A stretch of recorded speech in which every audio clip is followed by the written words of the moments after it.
Arman, seorang office boy tampan dan rendah hati, kerap dihina dan diremehkan oleh Nadia, bos divisi keuangan yang dingin dan pemarah. Segala yang Arman lakukan selalu salah di matanya. Namun segalanya berubah saat putri kecil Nadia, Sinta, tiba-tiba sakit dan tak ada satupun staf yang peduli, kecuali Arman. Tindakan tulus Arman menyelamatkan nyawa Sinta membuka mata Nadia akan siapa pria itu sebenarnya. Dari rasa bersalah tumbuh kekaguman, dan dari kekaguman lahir cinta. Sebuah kisah tentang ketulusan, pengorbanan, dan cinta yang datang dari tempat yang paling tak terduga.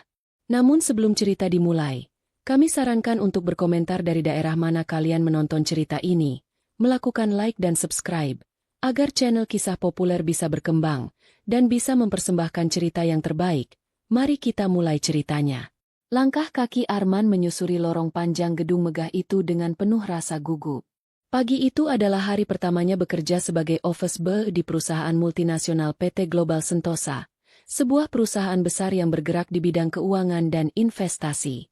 Meski hanya berstatus OB, Arman tetap merasa bangga bisa mendapatkan pekerjaan itu di tengah sulitnya mencari kerja.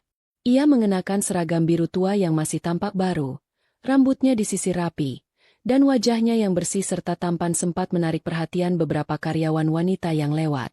Tapi ia hanya membalas dengan senyum tipis, menundukkan kepala sebagai bentuk hormat. "Mas, pantrinya sebelah mana, ya?" tanya seorang resepsionis muda yang tampaknya tidak sadar sedang bicara dengan OB baru. "Saya juga baru masuk, Mbak. Sama-sama cari tahu, ya?" jawab Arman dengan ramah.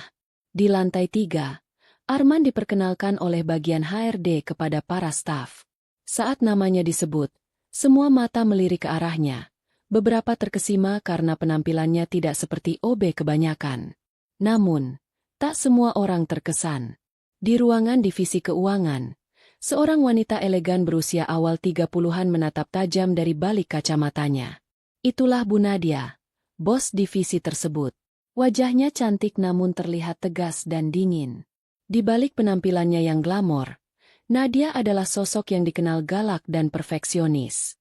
Sejak suaminya meninggal 5 tahun lalu, dia menjadi single mom bagi putri kecilnya, Sinta.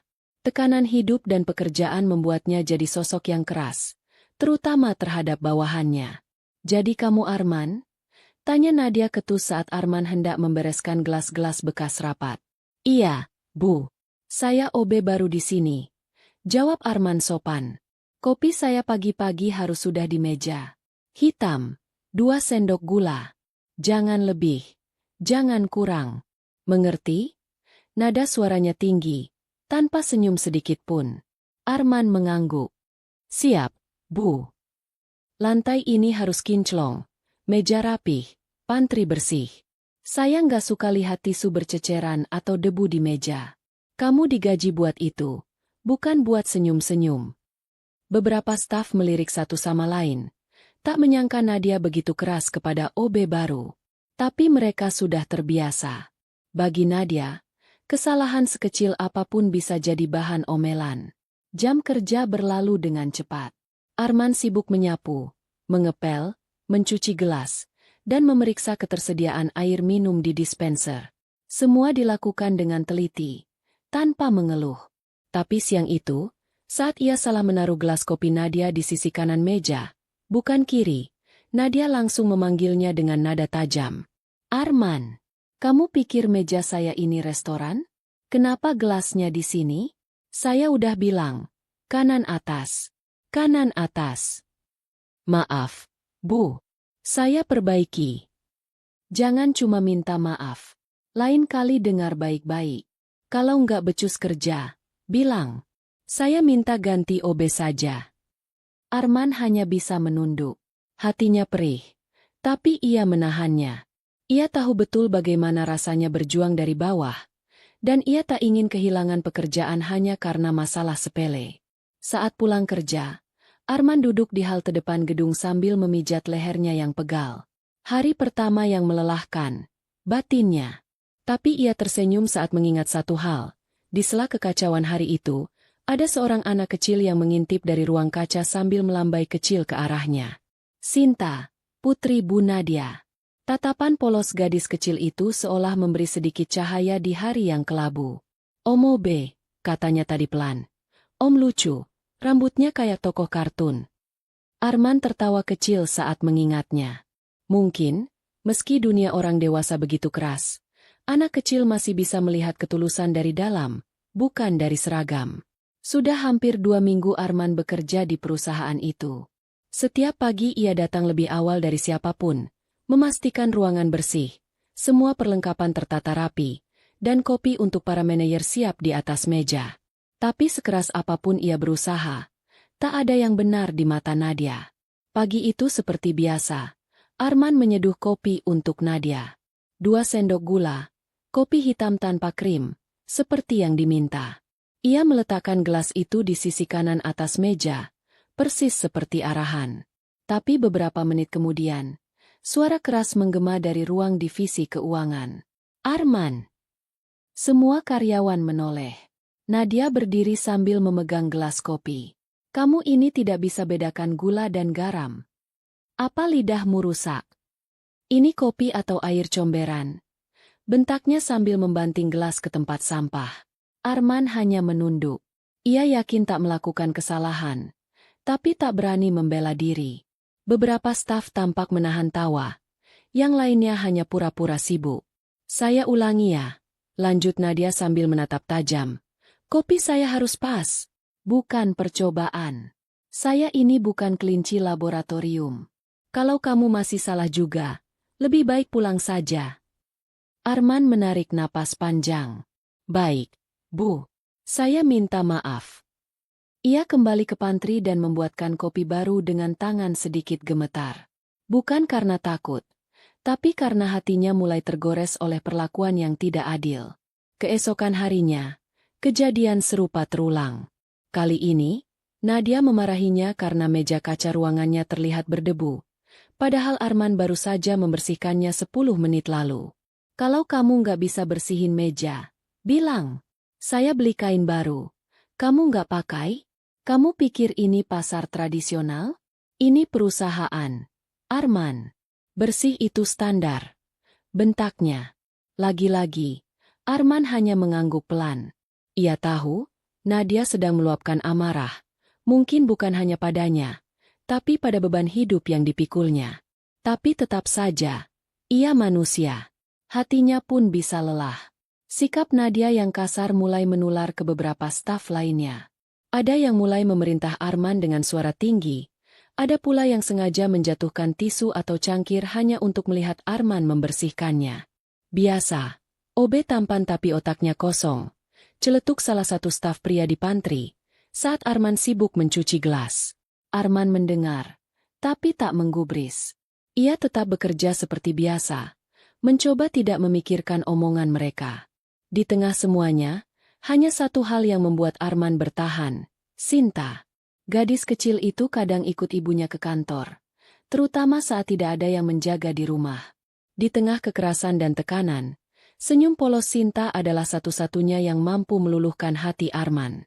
Ia sering menyelinap ke arah pantry, mencari Arman hanya untuk bertanya hal-hal konyol seperti, "Om, kenapa Om selalu bawa sapu?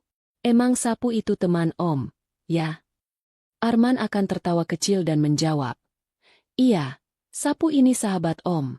Namanya Pak Sapu." Sinta tertawa geli. Tapi saat Nadia muncul, segalanya kembali dingin.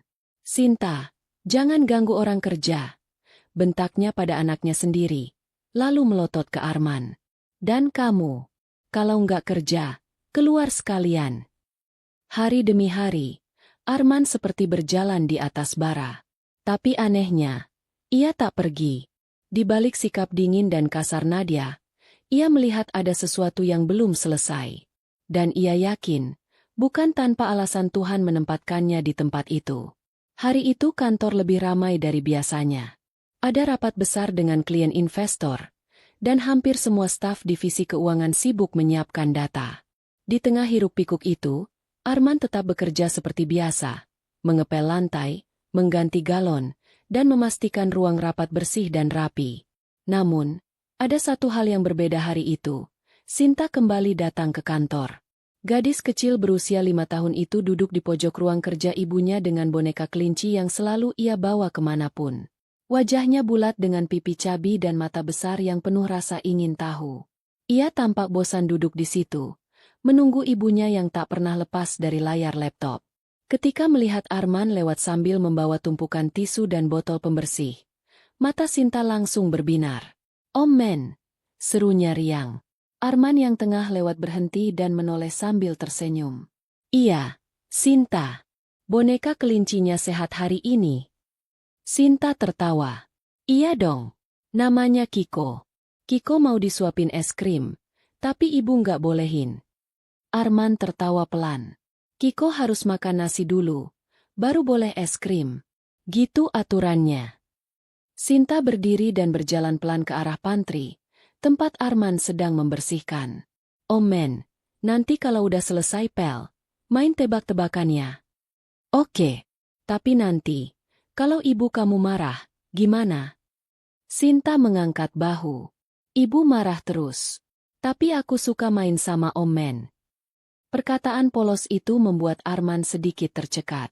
Di balik lucuan dan kepolosannya, ia bisa merasakan ada kehampaan dalam kehidupan anak itu.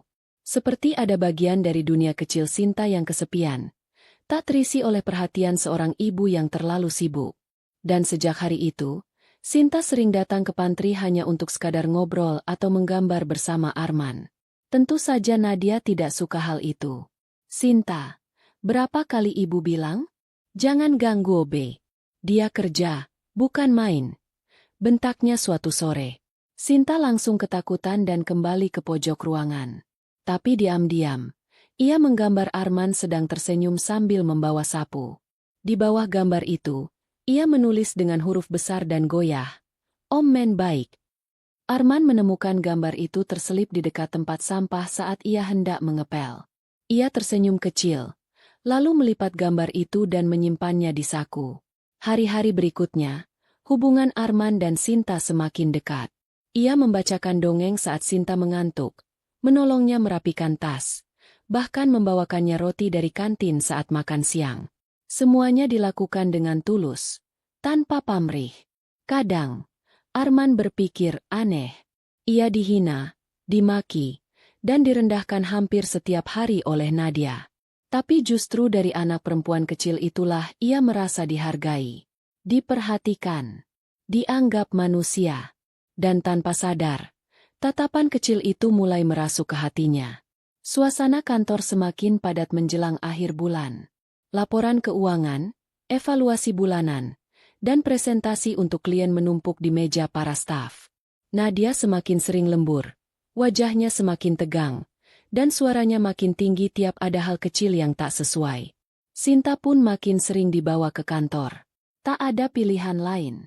Nadia belum menemukan pengasuh yang cocok, dan ia terlalu sibuk untuk benar-benar mengurus sendiri anaknya.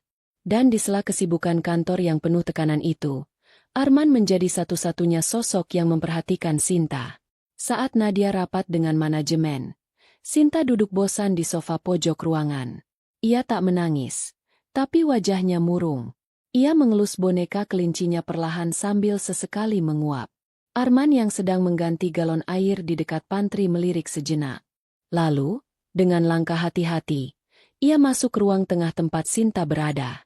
"Hei, Sinta, mau susu coklat?" bisiknya sambil tersenyum. Sinta mengangguk cepat. Matanya langsung berbinar. "Mau." Arman pun berjalan ke pantry, membuatkan susu kotak dingin yang ia simpan diam-diam dari uang sakunya sendiri. Ia tahu Sinta menyukai susu coklat. Jadi setiap pagi ia membeli satu dan menyimpannya di kulkas kecil kantor. Setelah memberikannya, ia duduk di lantai dan mulai bercerita.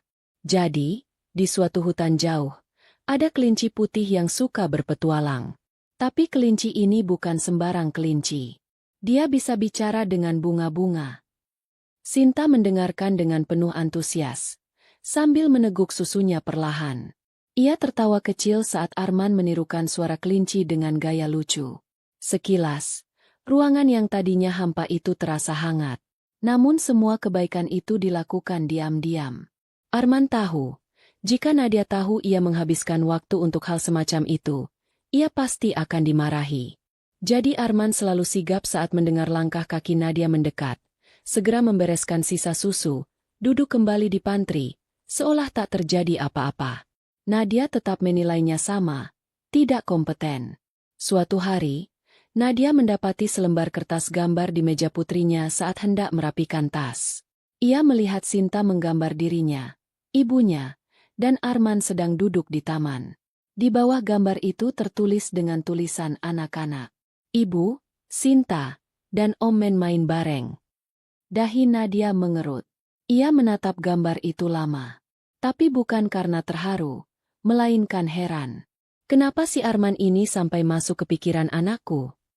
Gumamnya kesal. Alih-alih bertanya dengan baik, esok harinya Nadia langsung memarahi Arman saat melihatnya menyodorkan roti ke Sinta.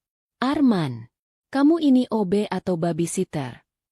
Saya bayar kamu buat bersih-bersih, bukan ngurus anak saya.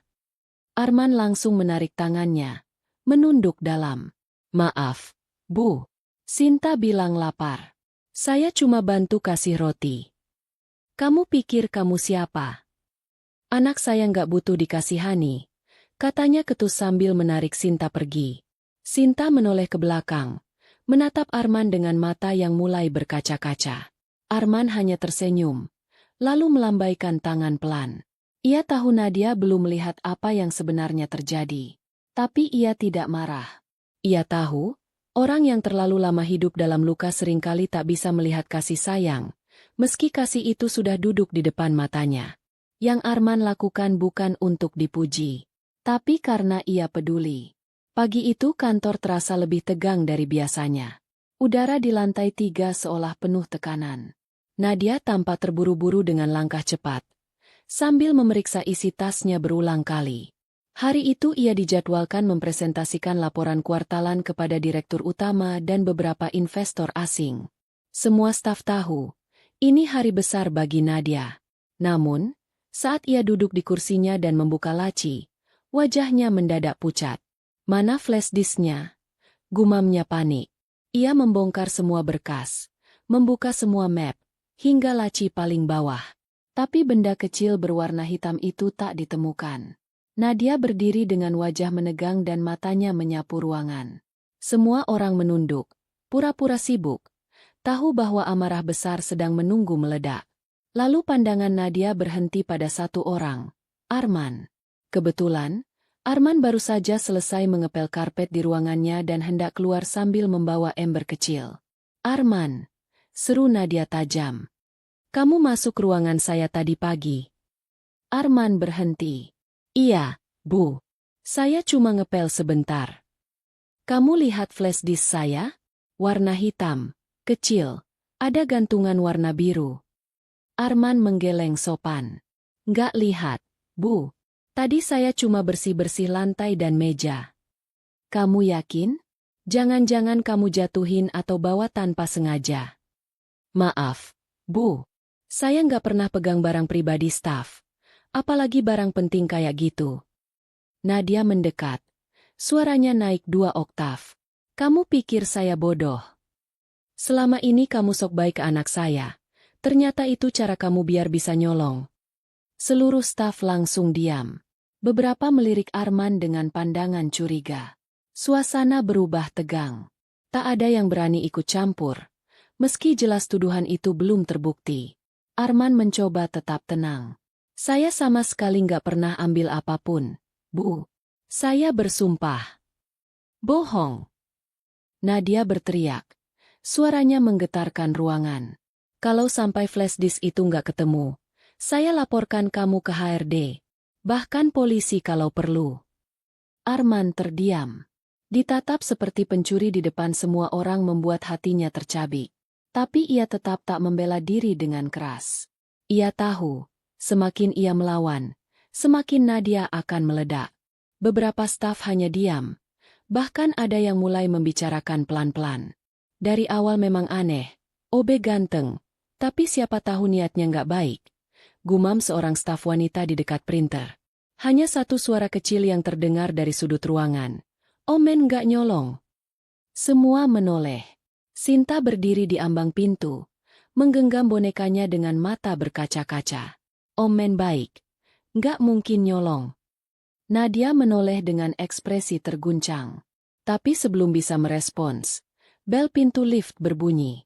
Seorang staf dari lantai 2 muncul tergopoh-gopoh sambil membawa sebuah benda kecil. Bu Nadia, ini flash disknya. Tadi tertinggal di ruang meeting lantai 2. Saya baru sadar setelah lihat jadwal pemakaian ruangan. Semua terdiam. Wajah Nadia memucat. Ia menatap flash disk itu, lalu ke Arman, yang hanya berdiri diam dengan tatapan menunduk. Maaf, kata Nadia pelan, namun nyaris tak terdengar. Harga dirinya sebagai atasan membuatnya sulit meminta maaf di depan umum. Arman hanya tersenyum tipis. Tidak apa-apa, Bu. Yang penting sudah ketemu. Tanpa berkata lagi, Arman mengambil ember dan pelnya, lalu berjalan keluar ruangan. Beberapa karyawan memperhatikannya dalam diam. Untuk pertama kalinya, mereka mulai melihat sesuatu yang selama ini mereka abaikan. Kesabaran dan ketulusan seorang OB bernama Arman.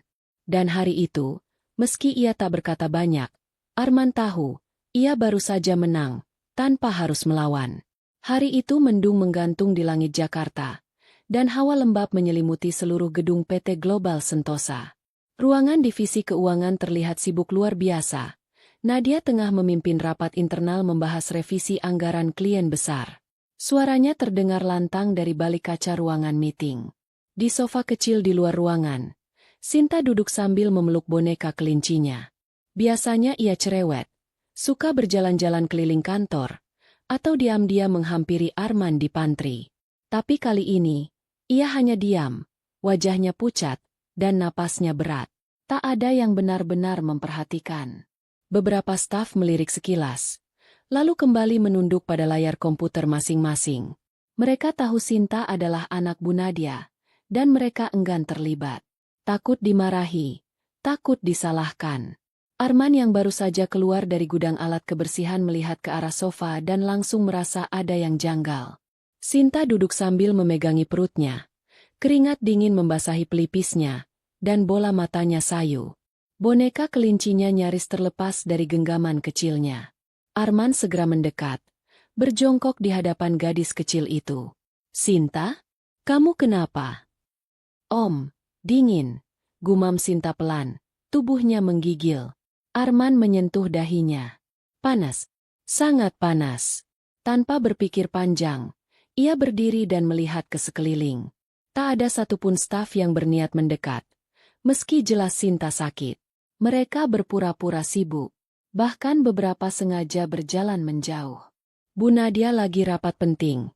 Bisik salah satu staf perempuan saat Arman mencoba bertanya. Arman mengepalkan tangan. Ia tahu, kalau menunggu rapat selesai atau persetujuan dari siapapun, bisa terlambat. Sinta sudah mulai lemas dan tak merespons. Tanpa ragu, Arman membungkuk dan menggendong Sinta dalam pelukannya.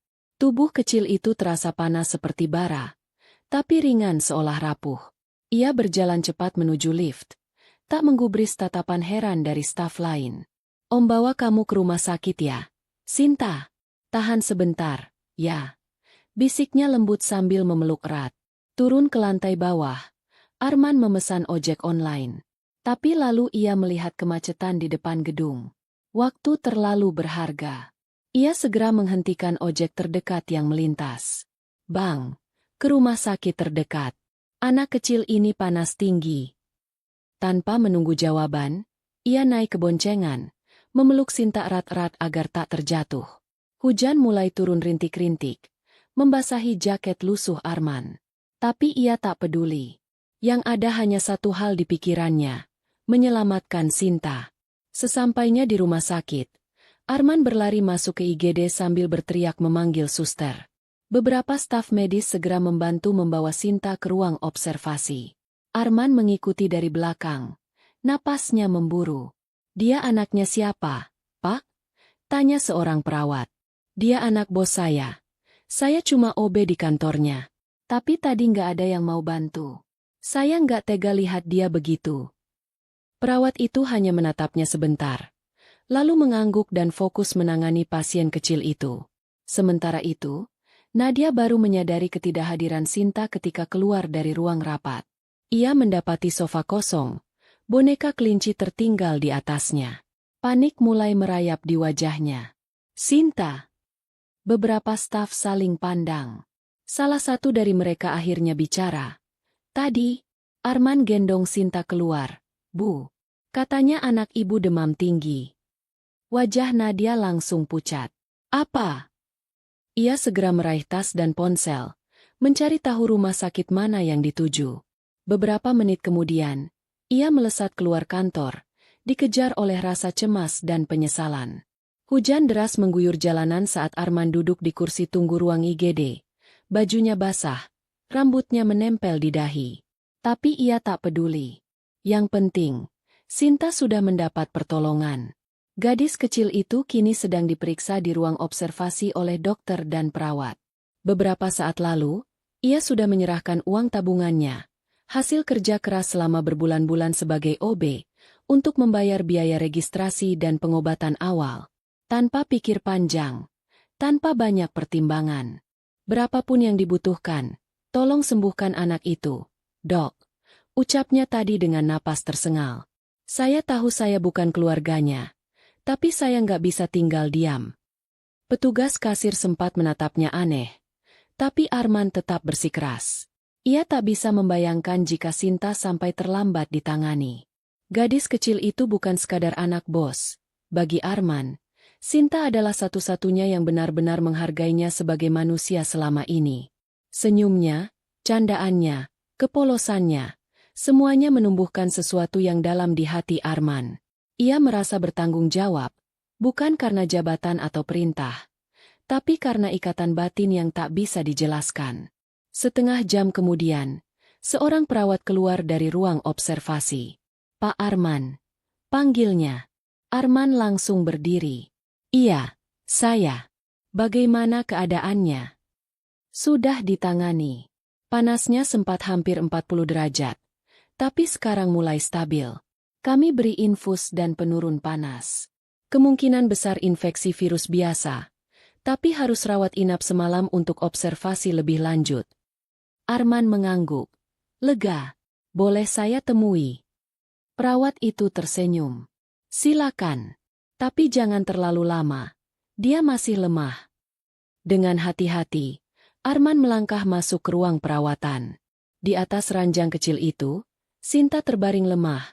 Pipinya merah, dan tangan mungilnya terpasang selang infus. Tapi ketika melihat Arman masuk, senyum tipis muncul di bibirnya. Om Men, gumamnya lemah. Arman mendekat dan duduk di sisi ranjang, menggenggam tangan kecil itu. Om di sini, Sinta. Kamu istirahat ya, biar cepat sembuh. Sinta mengangguk pelan. Om, jangan pergi, ya. Arman menahan napas sejenak. Kata-kata itu menusuk ke dalam dadanya. Ia mengangguk, tersenyum. Om nggak kemana-mana. Beberapa menit kemudian, pintu kamar terbuka dengan keras. Nadia masuk tergesa-gesa. Napasnya tersengal. Wajahnya panik dan mata berkaca-kaca. Ia melihat anaknya di ranjang. Lalu melihat Arman duduk di samping. Sinta. Jeritnya. Arman segera berdiri dan memberi ruang. Nadia langsung menghampiri anaknya, memeluk Sinta dengan penuh kekhawatiran. Maafkan ibu, sayang, ibu nggak tahu kamu sakit. Sinta hanya menyender lemah di pelukan ibunya. Tadi Om Men bawa aku ke dokter. Nadia menoleh ke arah Arman. Pandangan matanya tak sama seperti biasanya. Bukan marah, bukan dingin, tapi bingung, terguncang, dan sedikit malu. Arman, terima kasih, ucapnya pelan, nyaris berbisik. Arman mengangguk. Gak perlu berterima kasih, Bu. Saya cuma gak tega lihat Sinta kesakitan. Nadia menatap lelaki itu lama. Bajunya basah, sepatunya kotor karena lumpur, matanya merah karena kelelahan. Tapi ada ketulusan yang memancar jelas dari wajahnya. Bukan karena ingin dipuji, bukan karena takut dimarahi. Tapi karena benar-benar peduli. Dan di detik itu, Untuk pertama kalinya, hati Nadia mulai goyah. Beberapa jam sebelumnya, Nadia masih sibuk memimpin rapat besar dengan manajemen pusat. Ia tidak menyadari bahwa sesuatu yang jauh lebih penting tengah terjadi di luar ruang kaca tempatnya berdiri. Anak sematawayangnya tengah menggigil demam tinggi di sofa, sendirian. Saat rapat selesai, ia kembali ke ruangannya dengan langkah cepat. Matanya langsung mencari Sinta, namun yang ia temukan hanya boneka kelinci mungil yang biasa dipeluk anaknya. Tidak ada Sinta. Hatinya langsung disergap rasa cemas yang memburu. Mana Sinta? Nadia bertanya tajam ke salah satu staf. Beberapa orang saling pandang, ragu membuka mulut. Saya lihat tadi Arman menggendong Sinta keluar, Bu. Jawab resepsionis pelan. Katanya anak ibu demam tinggi. Dek. Wajah Nadia langsung pucat. Napasnya tercekat.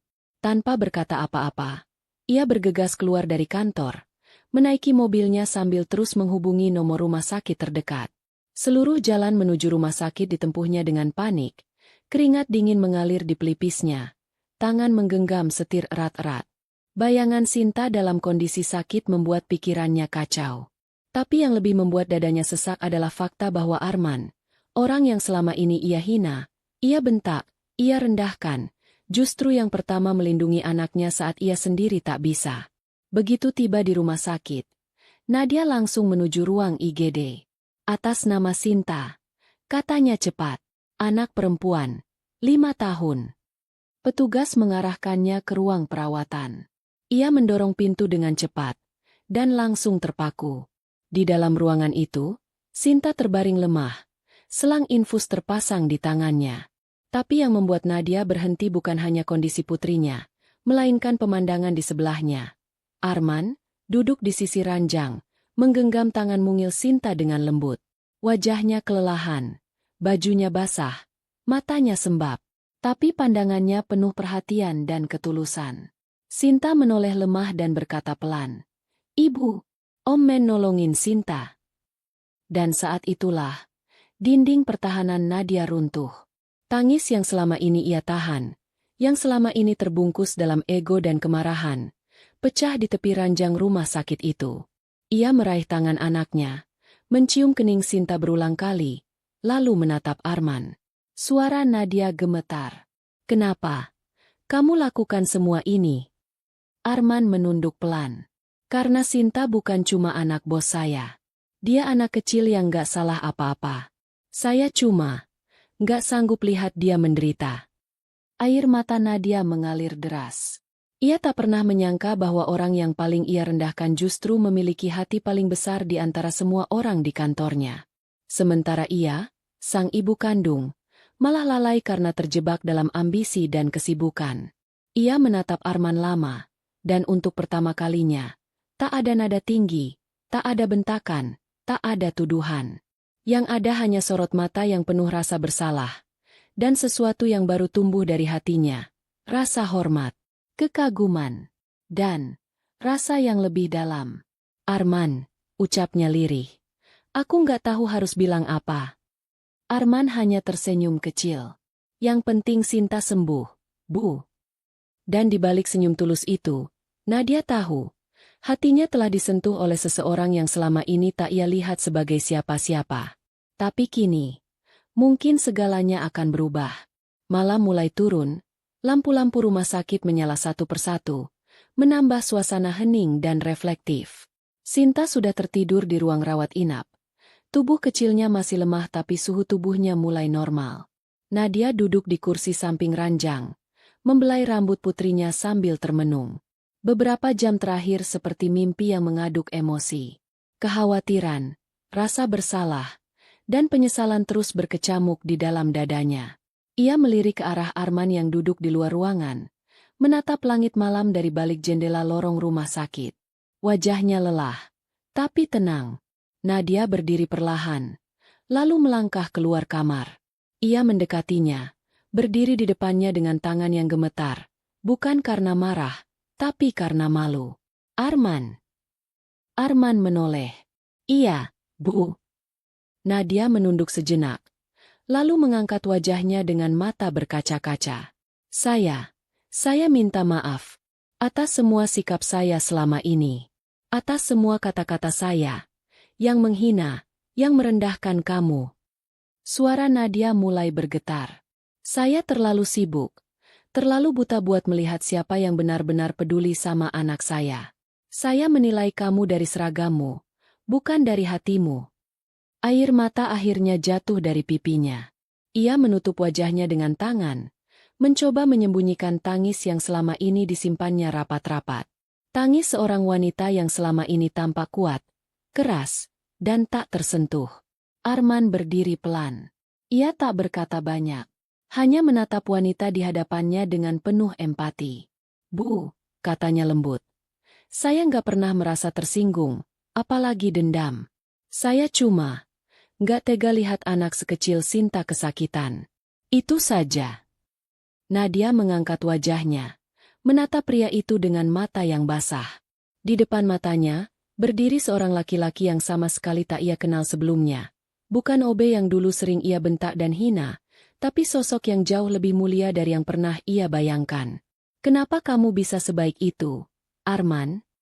Arman tersenyum kecil, menatap langit gelap di luar jendela. "Mungkin karena saya pernah ngerasain jadi anak kecil yang sakit, dan gak ada yang peduli. Jadi sekarang, kalau saya bisa bantu orang lain, saya bantu." Jawaban itu membuat Nadia kembali menangis. Bukan karena sedih, tapi karena tersentuh. Hatinya yang lama beku oleh kesibukan, trauma, dan kemarahan, akhirnya mulai mencair. Beberapa detik berlalu dalam keheningan. Hanya suara mesin pendingin dan langkah kaki perawat yang terdengar. "Apa kamu bisa maafkan saya?" tanya Nadia lirih. Arman mengangguk pelan. "Dari tadi saya udah maafin, Bu. Bahkan sebelum Ibu minta maaf." Dan malam itu, di bawah langit rumah sakit yang gelap, dua hati yang dulu begitu jauh kini mulai mendekat.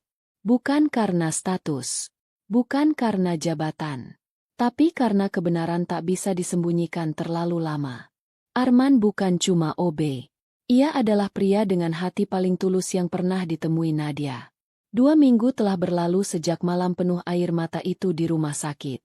Sinta kini sudah pulih dan kembali ceria seperti biasanya. Ia kembali bermain, berlarian di kantor, dan tentu saja, mencari-cari sosok Om Men, yang kini tak lagi dianggap sekadar OB oleh banyak orang. Sejak kejadian itu, perlakuan staf kantor terhadap Arman perlahan berubah. Orang-orang yang dulu mencibir, kini lebih menghargai, bahkan menyapanya dengan hormat. Namun yang paling berubah adalah Nadia. Wajahnya tidak lagi setegang dulu. Nada bicaranya tidak setajam biasanya. Ia mulai tersenyum, menyapa staf dengan hangat, bahkan beberapa kali tertangkap tengah memperhatikan Arman diam-diam. Ia belum mengatakan apa-apa, tapi semua orang bisa melihat, ada sesuatu yang berbeda di antara keduanya. Dan hari itu, Nadia memutuskan untuk tidak lagi menyembunyikan perasaannya. Sore hari, setelah sebagian besar staf sudah pulang, Nadia berdiri di dekat jendela kantornya. Tangannya memegang 2 cangkir teh hangat yang ia buat sendiri, bukan menyuruh Arman seperti biasanya. Ia meminta Arman datang ke ruangannya. Bukan untuk membersihkan, tapi untuk duduk. "Silakan duduk," katanya pelan. Arman bingung, tapi menurut. Nadia menyodorkan secangkir teh padanya, lalu duduk di seberang. "Aku ingin bicara jujur hari ini. Bukan sebagai atasan, tapi sebagai wanita. Dan sebagai ibu." Arman menatapnya. Masih diam. Nadia menarik napas panjang. "Sejak kamu menyelamatkan Sinta, aku terus berpikir tentang hidupku, tentang caraku memperlakukan orang, dan tentang kamu." Ia menunduk sejenak, lalu melanjutkan. "Aku tahu ini mungkin terdengar gila, mungkin kamu akan kaget.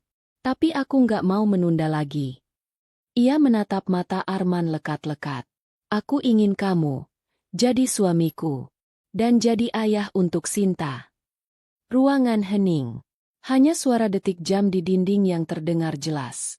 Arman menatap wanita di depannya. Dulu ia dikenal galak, keras kepala, dingin. Tapi kini di hadapannya duduk seorang wanita yang jujur, lembut, dan penuh keberanian mengakui perasaannya. Arman tidak langsung menjawab. Ia menunduk, menahan napas. Matanya berkaca-kaca. Perlahan, ia mengangguk. Saya nggak pernah bayangkan ibu akan berkata seperti ini. Tapi saya juga sudah jatuh cinta. Bukan cuma pada Sinta, tapi pada ibu. Air mata Nadia jatuh pelan di pipinya. Air mata bahagia. Dan di saat itu, pintu diketuk pelan. Boleh masuk? Suara kecil terdengar. Sinta masuk sambil membawa gambar yang baru saja ia warnai. Di gambar itu, ada 3 orang. Dirinya, ibunya, dan Arman. Mereka berdiri di bawah langit biru dengan pelangi di atasnya. Ibu, Omen bisa tinggal sama kita selamanya nggak? Tanya Sinta polos. Nadia dan Arman saling berpandangan, lalu tertawa kecil. Iya, sayang, mulai sekarang, Omen bakal jadi bagian dari keluarga kita.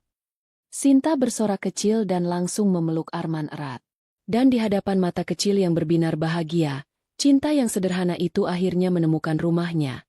Bukan di gedung megah atau jabatan tinggi, tapi di dalam hati yang tulus dan hangat, tempat sejati dari cinta dan keluarga. Hari itu kantor terlihat berbeda dari biasanya. Meja-meja dihiasi bunga segar, pita putih melilit di sepanjang lorong, dan karpet merah terbentang menuju ruang tengah yang disulap jadi aula kecil. Para staf berdandan rapi. Bahkan para OB mengenakan seragam bersih dan senyum sumringah. Tidak ada rapat. Tidak ada pekerjaan. Hari itu, semua orang hadir untuk satu alasan. Menyaksikan pernikahan Bu Nadia dan Arman. Ya, benar. Wanita yang dulu dikenal dingin dan galak itu, kini berdiri anggun dalam gaun putih sederhana. Wajahnya bersinar penuh kebahagiaan. Di sampingnya, Arman mengenakan kemeja putih dan jas hitam, bukan lagi seragam OB, namun raut wajahnya tetap rendah hati, penuh ketulusan yang tak berubah sedikit pun sejak hari pertama bekerja. Acara dimulai dengan iringan musik pelan. Sinta, mengenakan gaun kecil berwarna biru muda, berjalan di depan mereka membawa bunga. Senyum cerahnya membuat semua mata tertuju padanya. Omen, jangan lupa pegang tangan ibu ya, katanya riang. Semua tamu tertawa kecil. Ketika Nadia dan Arman berdiri di hadapan penghulu, suasana menjadi hening. Setiap kata ijab kabul diucapkan dengan tegas dan tenang. Saat kata, sah, terdengar, seluruh ruangan pun riuh oleh tepuk tangan dan sorak gembira. Para staf yang dulu menyaksikan pertengkaran mereka, kini menyaksikan cinta mereka bersatu dalam janji suci. Beberapa bahkan meneteskan air mata haru, tak percaya kisah cinta yang berawal dari kemarahan bisa berakhir dengan kebahagiaan seperti ini. Pak Herman, OB senior, berbisik ke OB lain. Hidup memang lucu, ya. Dulu dimarahin tiap hari, sekarang jadi suami bos. Sementara itu, Nadia menggenggam tangan Arman erat, menatap mata pria yang dulu hanya ia lihat sebagai bawahan biasa, kini sebagai suami yang ia hormati dan cintai sepenuh hati. Sinta berlari memeluk mereka berdua. Sekarang kita jadi keluarga ya, katanya. Dan benar. Di tengah kantor yang dulu jadi saksi tangis dan bentakan, kini berdiri keluarga baru, yang dibangun bukan di atas status atau kekuasaan, tapi ketulusan, pengorbanan, dan cinta.